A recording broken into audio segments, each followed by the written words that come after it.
Day में खेल रहे हैं, कुछ खा रहे हैं, तो हम कहें कि ये रैपर किस कलर का है, आपने क्या सीखा था, क्या ये येलो है, ग्रीन है या ऑरेंज है। तो फिर इस तरह उनको पहचान हो जाएगी। और नेक्स्ट वो पूरे वीक के बाद पूरे वीक में जब वो ऐसे रिवाइज करते रहेंगे, कुछ भी खाएंगे पिएंगे पहनेंगे, तो वो जो है वो उन लफ्ज़ों को रिकॉग्नाइज करते हैं।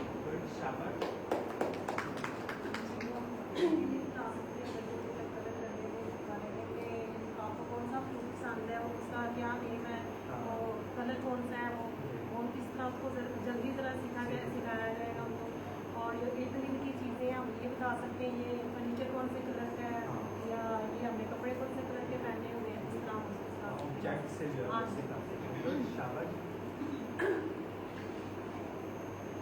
मेरे हिसाब से जब मैं सिखाती हूँ बच्चों को तो उसमें से तो आपने टोमेटो फ्रूट्स वेजिटेबल्स आते हैं रेड कलर येलो कलर, तो उस हिसाब से फिर उन बच्चों को थोड़ा सा जेन में रखता है। फिर जब मैं पढ़ाती हूँ कि अगर कलर्स के नाम के नेम जो सिखाती हूँ तो फिर उनको थोड़ी समझ आ जाती है कि टोमेटो रेड कलर का था, मैंगो येलो कलर का था, ऑरेंज जो है इस कलर का था। शाबाश।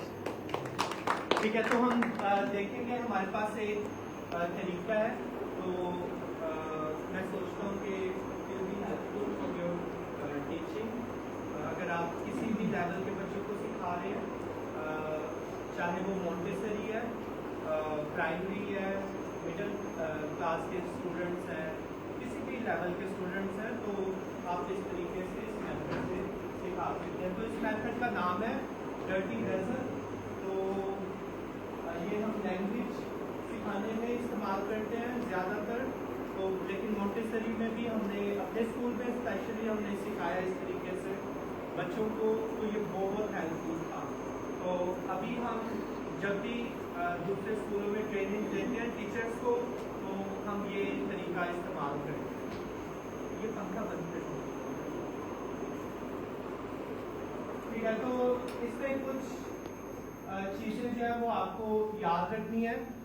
पहली बात है कि आपने बच्चों को जब वर्ड सिखा रहे हैं, अगर आप कलर्स के बारे में सिखा रहे हैं या जानवरों के नाम सिखा रहे हैं या आप ऑब्जेक्ट्स दूसरे कोई सिखा रहे हैं, किचन की चीज़ों के बारे में सिखा रहे हैं, तो आपने हमेशा अपने एक लेसन में जो जिसकी ड्यूरेशन हो सकती है 35 से 45 मिनट भी हो सकती है, आमतौर पर कभी कभी आधे घंटे की क्लास भी होती है, तो इसलिए हमने एस्टिमेट किया कि जो टाइम है वो 30 से 35 मिनट में आपको 8 से 10 अल्फाज सिखाने हैं। तो जब 8 अल्फाज हो जाए, 8 वर्ड्स आपने सिखा दिए हैं, उसमें कोई ग्रामर पॉइंट भी हो सकता है, कोई नए अल्फाज भी हो सकते हैं, या जिस गोल की तरफ आप जा रहे हैं वो भी हो सकता है।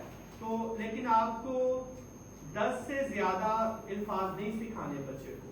जब आप 8 तक पहुंचते हैं तो आप कोशिश करें कि आप अपने लेसन को जो है वो खत्म करने की तरफ आए। अगर आप कभी कभी कुछ स्कूलों में ऐसा होता है कि मैंने एक बच्चे की जो है ना वो नोटबुक देखी, तो उसके पेज पर उसने कहा कि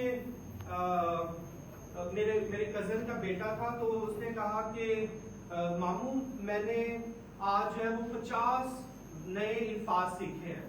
तो मैंने कहा जबरदस्त। तो उसने वो अपनी नोटबुक लेकर आया और उसने दिखाया, उसने बड़े खूबसूरत तरीके से लिखे हुए थे, इंग्लिश में लिखे थे, फिर उनके मतलब लिखे थे।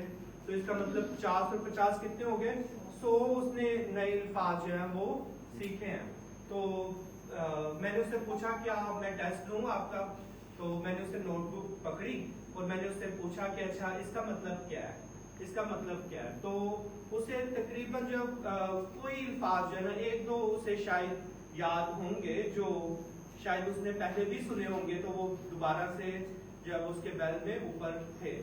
लेकिन 50 के 50 अल्फाज जो 100 बन गए थे, उसके लिए फायदामंद नहीं थे। टीचर की मेहनत भी वो जाया हुई और टाइम भी जाया हुआ, बच्चा भी स्कूल आया और स्कूल का वक्त भी जाया हुआ। तो इसलिए इन सब चीजों से बचने के लिए अच्छा है कि टाइम आप कम इस्तेमाल करें और कम टाइम में आप इतने ही अल्फाज सिखाएं जितने बच्चे अपने साथ घर लेकर जा सके। ये ना हो कि पेरेंट्स को इम्प्रेस करने के लिए कापियां भर रहे हैं, तो फिर बाद में जो है वो कोई उसका रिजल्ट हमें नजर नहीं आ रहा, तो इस पर हम गौर करेंगे। तो ये चीजें आपको याद रखनी है। पहली बात है कि आपका लेसन जो है 30 से 35 मिनट का हो, और फिर उसके बाद अगर 45 मिनट का क्लास का एक पीरियड है क्लास में, तो फिर उसको फिर भी आप मैनेज करें, लेकिन 30 से 35 मिनट में बच्चे जो है बड़े फोकस होकर आपकी बातों को सुन सकते हैं। तो दूसरी बात आपको याद रखनी है कि आपने फोकस करना अपने टारगेट पर। अगर आप कलर्स के बारे में सिखा रहे हैं तो ऐसा ना हो कि आप कलर्स के बारे में सिखाते आप परिंदों के बारे में सिखाने लग जाए। आप जो है वो सिखाते सिखाते आप कोई अपनी कहानी शुरू कर दे। इस तरह नहीं करना, आपने अपने टारगेट पर, आप अपने गोल पर फोकस रहना है। और फिर वर्ड्स के बारे में मैंने आपको पहले से बताया कि जो अल्फाज आपको सिखाने हैं वो 8 से 10 होने चाहिए। ठीक है, ये मैंने आपको एक्सप्लेन कर दिया, 8 से 10 अल्फाज हों। और नेक्स्ट है हमें अपने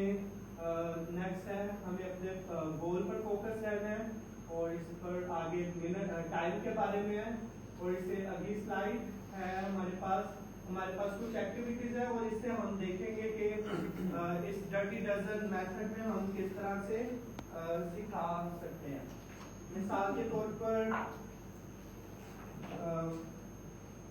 अभी अगर मुझे कलर्स के बारे में सिखाना है तो मैं अपने साथ पेंसिल कलर्स लेकर आया हूँ।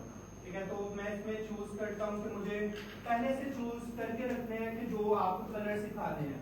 ये ना हो कि सुबह उठे हैं और दिन सोचा कि ठीक है आज मैं रंग के बारे में सिखाऊंगा, और सारे कलर लेके और उधर बच्चों के सामने जो है ना वो आप निकाल रहे हैं, तो ये बच्चों के लिए दिलचस्प नहीं रहेगा। अच्छा कि आप अपने कलर जो है वो निकाल लें। अगर आपको 8 कलर्स के बारे में सिखाना है तो आप पहले से 8 निकाल कर रखें। और ठीक है।